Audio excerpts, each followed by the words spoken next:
We were sitting there overlooking the bluff. We could see the houses start to torch off.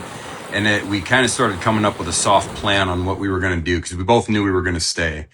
And we were coming up with a plan on how we were going to attack the fire if it came up the hill. Scott Butler, retired captain from Spokane Fire, and Jim Richards, retired firefighter paramedic from Spokane County Fire District 9, changed into what clothes they had to best protect themselves during this fire. I did a wet line, and the flame front came right there. And as you can see, I dropped the hose, and the wet line held.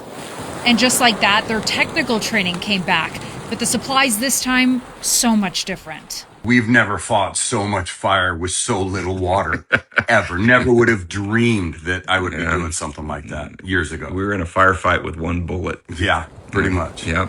They were joined by two other men in the neighborhood, a retired teacher and retired airline pilot, doing their best to lead them on a front line they likely never imagined they would be on. The fire was coming up through those lighter grasses really fast as the wind was driving it, and we knew we had to kind of keep it down when it hit the trees and the bushes. If we could stop it there, we could save all the houses on that side, because there wouldn't be enough fuel to ignite the houses at that point. Luckily, every house seemed to have a garden hose, but some of them were destroyed by the heat.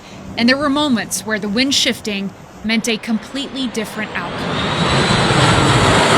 We told all the guys, get jeans, work boots, gloves, and a hoodie so you can cover your hood. And that's as close to the wildland gear as we could get with just civilian clothes.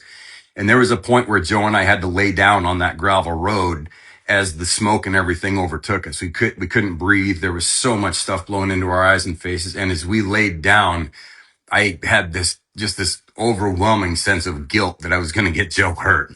So that, for me, that was kind of the most human side of it that I felt that whole day. Because I thought, these guys trust me, and I'm putting them in harm's way to try to help them protect the whole neighborhood.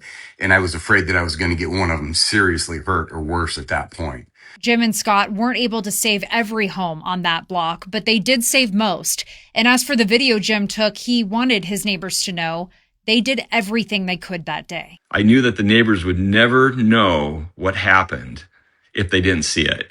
Yeah. And I wasn't taking the video for myself. I didn't even think about it. I was just thinking, you know what? If it burns down, at least they know why it burnt down. They're going to understand that